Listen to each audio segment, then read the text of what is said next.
Guten Tag an euch allen, die gerade hier sind und auch zu Hause sitzen und uns zuhören. Ähm, Ich bin Lilith Rasa und ich bin Mitglied von Mogis e.V. Und heute werde ich über meine persönliche Geschichte ein bisschen erzählen.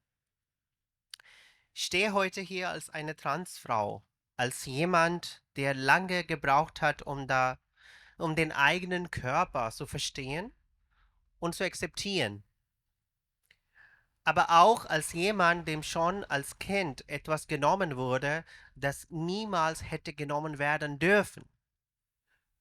Ich wurde als Kind beschnitten.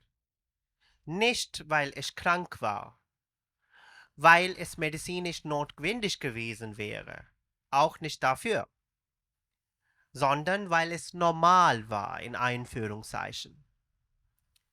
Weil es in meiner Familie, in meinem Umfeld einfach gemacht wurde.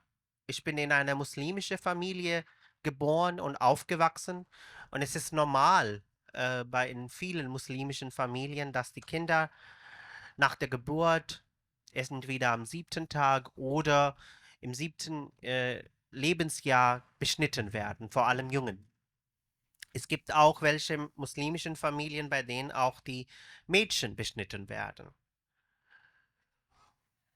Ich konnte nicht zustimmen. Ich konnte nicht verstehen, aber ich habe den Schmerz gespürt.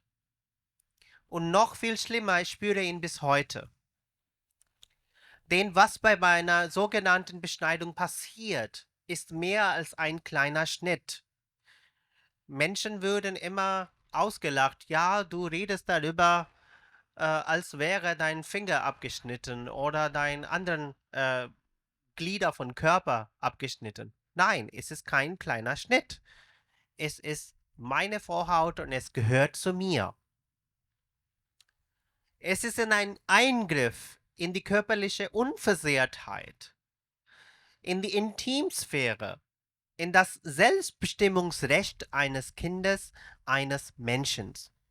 Ich bin sehr froh, dass wir jetzt Selbstbestimmungsgesetz in Deutschland verabschiedet haben für transgeschlechtliche und intergeschlechtliche Menschen, dass sie ihre Vornamen und auch ihren Geschlecht auswählen dürfen. Und das ist einfacher. Aber warum wird in Deutschland weiterhin die Vorhaut von Kindern ohne deren Selbstbestimmung beschnitten? Das ist meine Frage an die Politik. Das ist auch meine Frage an meinen queeren Geschwistern. Das ist meine Frage auch an die allgemeine Gesellschaft. Warum sind wir einfach stumm und reden nicht und wehren uns nicht gegen diese Unrecht? Viele sagen, ach, das ist doch harmlos oder das gehört halt dazu. Aber ich sage persönlich, nein, es ist nicht harmlos. Wenn ein Mensch unter den Folgen leidet, ein Leben lang, es ist nicht normal. Wenn ein Teil des Körpers ohne Notwendigkeit entfernt wird, dauerhaft und unumkehrbar. Und es ist nicht gerecht, einem Menschen die Entscheidung über seinen eigenen Körper einfach wegzunehmen. Das geht nicht. Das gehört nicht zu einer Gesellschaft, wo wir über Kinderrechte sehr laut sprechen und auf die Fahne schreiben. Das geht gar nicht. Ich möchte aber heute keine Schuld verteilen. Das will ich nicht damit. Ich möchte gerne Bewusstsein schaffen. Ein Kind kann nicht entscheiden, aber ein Erwachsener für das Kind sehr, sehr gut entscheiden. Ob das nicht zu tun und ihm die Wahl zu lassen. Wirkliche Selbstbestimmung bedeutet, warten zu können, bis ein Mensch alt genug ist, um selbst Ja oder Nein zu sagen. Ich teile diese Geschichte nicht, weil es leicht ist, sondern weil ich weiß, dass ich nicht die Einzige bin. Viele tragen dieses Thema im Stillen mit sich. Auch Scham aus Angst oder weil nie niemand zuhört. Ich bitte euch, hört zu, fragt nach und schützt Kinder. Selbstbestimmung beginnt nicht erst mit 18.